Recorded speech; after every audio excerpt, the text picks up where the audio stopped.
Mesdames les ministres, Madame la rapporteure, Madame la représentante de la Commission des lois, cette proposition de loi s'inscrit dans un mouvement global de prise de conscience de la situation dramatique de centaines de milliers de femmes et d'enfants victimes de violences intrafamiliales chaque année. Les chiffres ont été rappelés et ils sont accablants.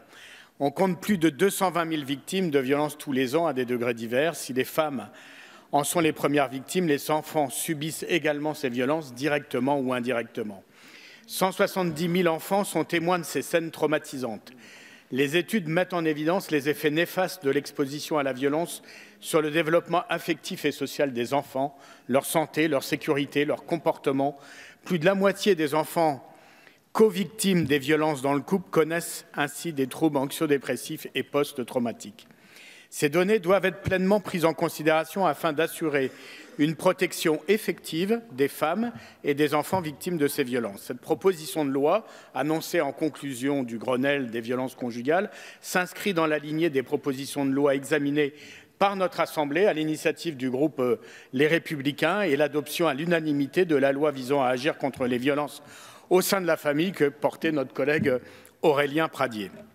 On doit d'abord se réjouir du consensus républicain pour agir contre ce fléau sociétal. Le consensus est indispensable pour en venir à bout. Comme nous l'avons souligné, le nombre de féminicides et le phénomène massif de violences intrafamiliales continuent de s'amplifier. C'est assez effrayant et totalement inacceptable. L'urgence et la gravité de la situation nous engagent tous à agir sans attendre concrètement. Si l'on sait que l'arsenal législatif de lutte contre les violences conjugales s'est considérablement renforcé depuis 15 ans, l'efficacité de nos dispositifs mérite cependant d'être questionnée. La proposition de loi soumise à notre approbation comporte des dispositions diverses qui modifient à la fois le Code civil, le Code pénal et le Code de procédure pénale. Nous soutenons à la fois l'objectif poursuivi et la plupart des dispositions du texte y sont pour beaucoup l'aboutissement d'une longue mobilisation menée sans relâche, avec détermination, par de nombreuses organisations associatives. Je pense en particulier à l'élargissement de l'interdiction de la procédure de médiation familiale en cas de violence conjugale, à la saisie des armes en cas de violence au sein du couple. Je pense aussi au renforcement de la lutte contre le harcèlement au sein du couple, avec l'interdiction notamment de géolocaliser une personne sans son consentement express.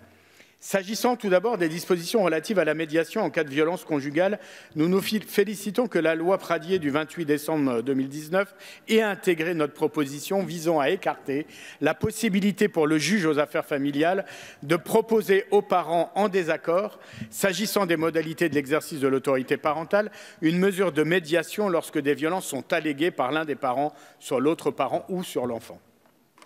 Cette proposition de loi poursuit la même logique. Elle exclut toute mesure de médiation dans les affaires de divorce et les procédures relatives à l'autorité parentale en cas d'emprise d'un conjoint sur l'autre ou en cas de violence commise au sein de la famille.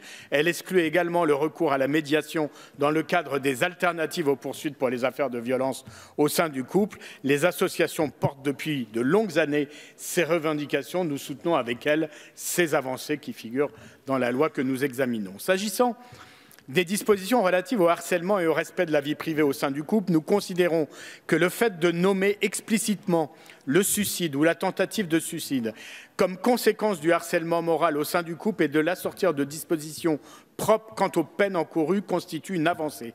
Ce dispositif permettra ainsi de prendre en compte cette réalité trop souvent ignorée. De même, l'interdiction de géolocaliser sa conjointe ou son conjoint sans son consentement constitue une nécessité pour protéger les femmes victimes de violences conjugales qui font souvent l'objet d'espionnage numérique. En 2018, le Centre Hubertine Auclair a publié une enquête sur la cyberviolence. Sur les 302 victimes interrogées, 21% ont déclaré avoir été surveillées via des logiciels espions ou un autre dispositif de traçage. Un chiffre sûrement sous-estimé, est-il précisé dans le rapport. En effet, 64% des répondantes ont eu la sensation que leur partenaire ou ex-conjoint avait accès à des informations contenues dans leur téléphone, leur mail ou leurs comptes de réseaux sociaux. Presque la moitié des répondantes, 44%, ont déclaré que leur partenaire connaissait leurs déplacements sans qu'elle lui en ait parlé. Notre principale réserve sur cette proposition de loi porte sur la levée du secret médical. Le texte autorise les personnels de santé à aviser le procureur de la République de leur conviction qu'une personne serait victime de violences au sein de son couple et qu'elle se trouverait en danger immédiat et sous l'emprise de leur auteur supposé.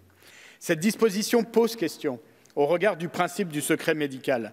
Ce principe fondamental garantit en effet aux malades une liberté de conversation absolue avec le praticien sans dissimulation de quelques affections ou pratiques dont la révélation publique entraînerait pour l'intéressé des conséquences familiales, professionnelles ou sociales. Or, cette levée du secret médical pourrait entacher la confiance entre le patient et le professionnel de santé. Si le Conseil de l'ordre des médecins a soutenu cette proposition au sein même du monde médical, elle est loin par ailleurs, au sein du monde médical, elle est loin de faire l'unanimité et suscite une inquiétude légitime.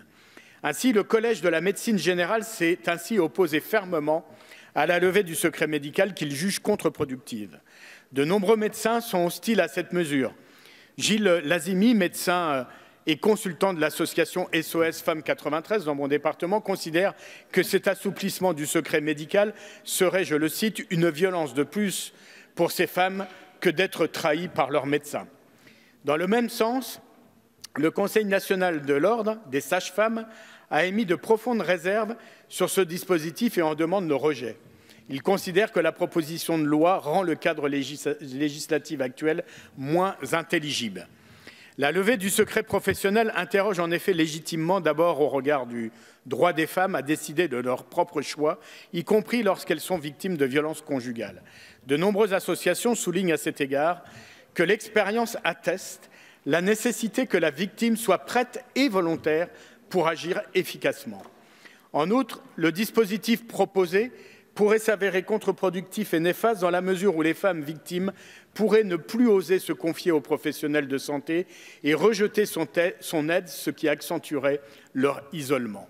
Enfin, un signalement sans ou contre l'avis de la patiente pourrait mettre en danger la femme et ses enfants victimes de violences conjugales s'ils ne sont pas immédiatement protégés par une mise en sécurité. Or, compte tenu du manque de places d'hébergement d'urgence et des dysfonctionnements relevés par le rapport de l'inspection générale de la justice en octobre dernier sur les homicides ou les tentatives d'homicides conjugaux en 2015 et 2016, on ne peut être que circonspect.